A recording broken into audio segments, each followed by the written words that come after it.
Here's a friendly piece of advice for anyone who sees Dave Chappelle out and about. Don't mention Rick James. There's a decent chance he'll remind you what the five fingers said to the face. What did the five fingers say to the face? What? Slap!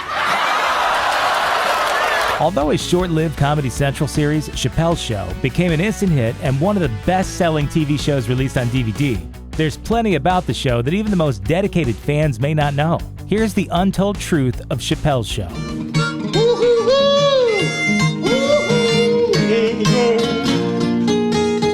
Before the show. As a budding actor and stand-up comedian, Dave Chappelle faced plenty of setbacks, losing 3 times on Star Search and getting booed off the stage at the Apollo. Just remember looking out and seeing like everybody booing, everybody. And his early TV efforts also flopped. The first, a 1996 spin-off from Home Improvement called Buddies, hit turbulence right out of the gate with recasting and poor ratings. It was canceled after only a few episodes had aired. The next, a 1998 show simply called Dave Chappelle, didn't even get that far. After Fox executives wanted to add white actors to the all-black cast, Chappelle walked away. Expect this, my resignation effective immediately. I quit. Foreshadowing? This really is the Wayne Brady Show, no longer the Chappelle Show. Dave has been downsized. Just as his Hollywood career began to gain traction with roles in movies like The Nutty Professor and Con Air, Chappelle met teenage funny man Neil Brennan. Brennan and Chappelle collaborated on the script for the stoner cult classic Half-Baked, but after it tanked at the box office, they parted ways. Me and Neil, after Half-Baked, went our separate ways. We were good friends, but it was just like leaving a crime scene or something. How the show was born. Chappelle's Show had an unlikely inspiration. Hugh Hefner's casual 1960s talk show, Playboy After Dark. You know, we did the show, we first come up with the format, we're like, man, why hasn't anyone ever done a show like this before? He reteamed with Neil Brennan to develop the new show idea. Neither had much experience with sketch comedy, but they learned how to write sketches by reading books about Saturday Night Live. Soon, Chappelle and Brennan pitched the show to networks with mixed results. Like, we took that, pitched to HBO and Comedy Central. HBO looked at us like we were lepers. And then we went to Comedy Central, they approved, and so we made the pilot. One of the 2 sketch ideas that sold Comedy Central on the series was Pop Copy, which later turned up on Chappelle's Show. Be sure to spray chocolate sauce on the wall near the toilet to give the appearance of errant feces.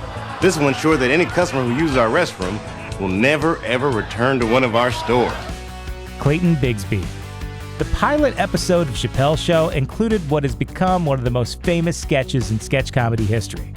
The story of Clayton Bigsby, a blind white supremacist who doesn't know that he himself is black. So we figured we'd make it easier on Clayton by just telling him and all the other blind kids that he was white.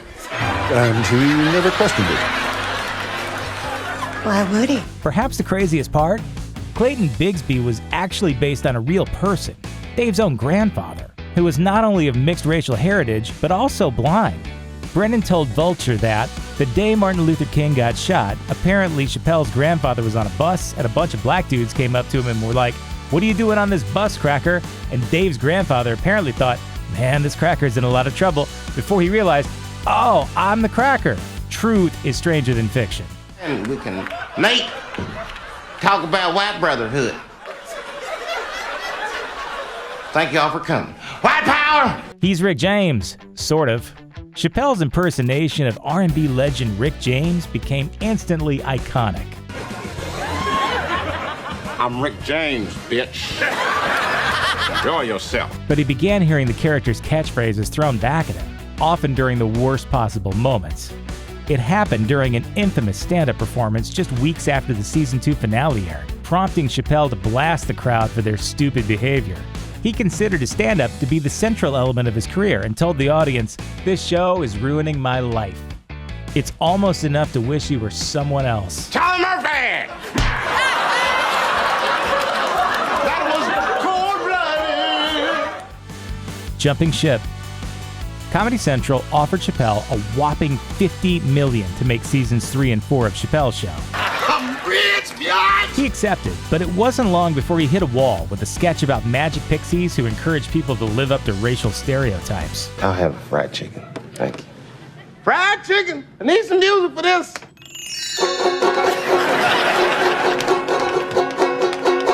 The reaction he got from a white crew member made him reconsider what he was doing. I know the difference of people laughing with me and people laughing at me. And it was the first time I'd ever gotten a laugh that I was uncomfortable with. Comedy Central eventually aired the sketch anyway, against Chappelle's wishes, along with a disclaimer and subsequent audience discussion about the sketch's merits. You may or may not have heard, Dave said he had some problems with the Pixie sketch. But by that point, Chappelle had infamously quit the show and hopped a plane to Africa. Rumors swirled that he was having a mental breakdown or was on drugs or abducted by aliens. The truth, he just needed to get away from something that was no longer under his control. Don't like having to beg for the spotlight, man. The machine is good for us and we good for the machine, and it should be fair, man. Aftermath. Chappelle and Brennan's friendship was severely damaged after the show's demise, and it took years to repair what was broken between them. But the two reconnected years later when Brennan dropped by one of Chappelle's intimate stand-up shows. Although they've agreed to never work together again, they remain friends. Brennan told BuzzFeed, "I think there's part of both of us that holds each other very personally responsible for our part of it, but another part of us that sees the whole thing as very circumstantial." More lost sketches. While Comedy Central compiled most of the completed sketches for Season 3 into the Lost Episodes, which aired in the summer of 2006, other unaired sketches have occasionally popped up on DVD extras or online bootlegs. Among them are sketches like the Super Size Me parody Maximize Me, the recurring hip-hop news break segment, and an R-rated sequel to Daddy Daycare starring Charlie Murphy. You asked for it!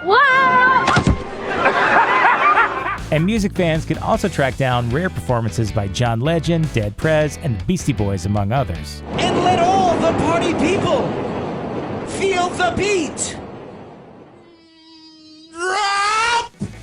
So, who's that guy doing the robot? His name's Carl Lake, and he was a set dresser for the show. In a first season episode, Chappelle asked him to appear in a crowd scene and do something funny. Naturally, Lake did the robot. It was so well received that for the second season, writers made sure to find a place for Lake to do a repeat performance at some point in every episode.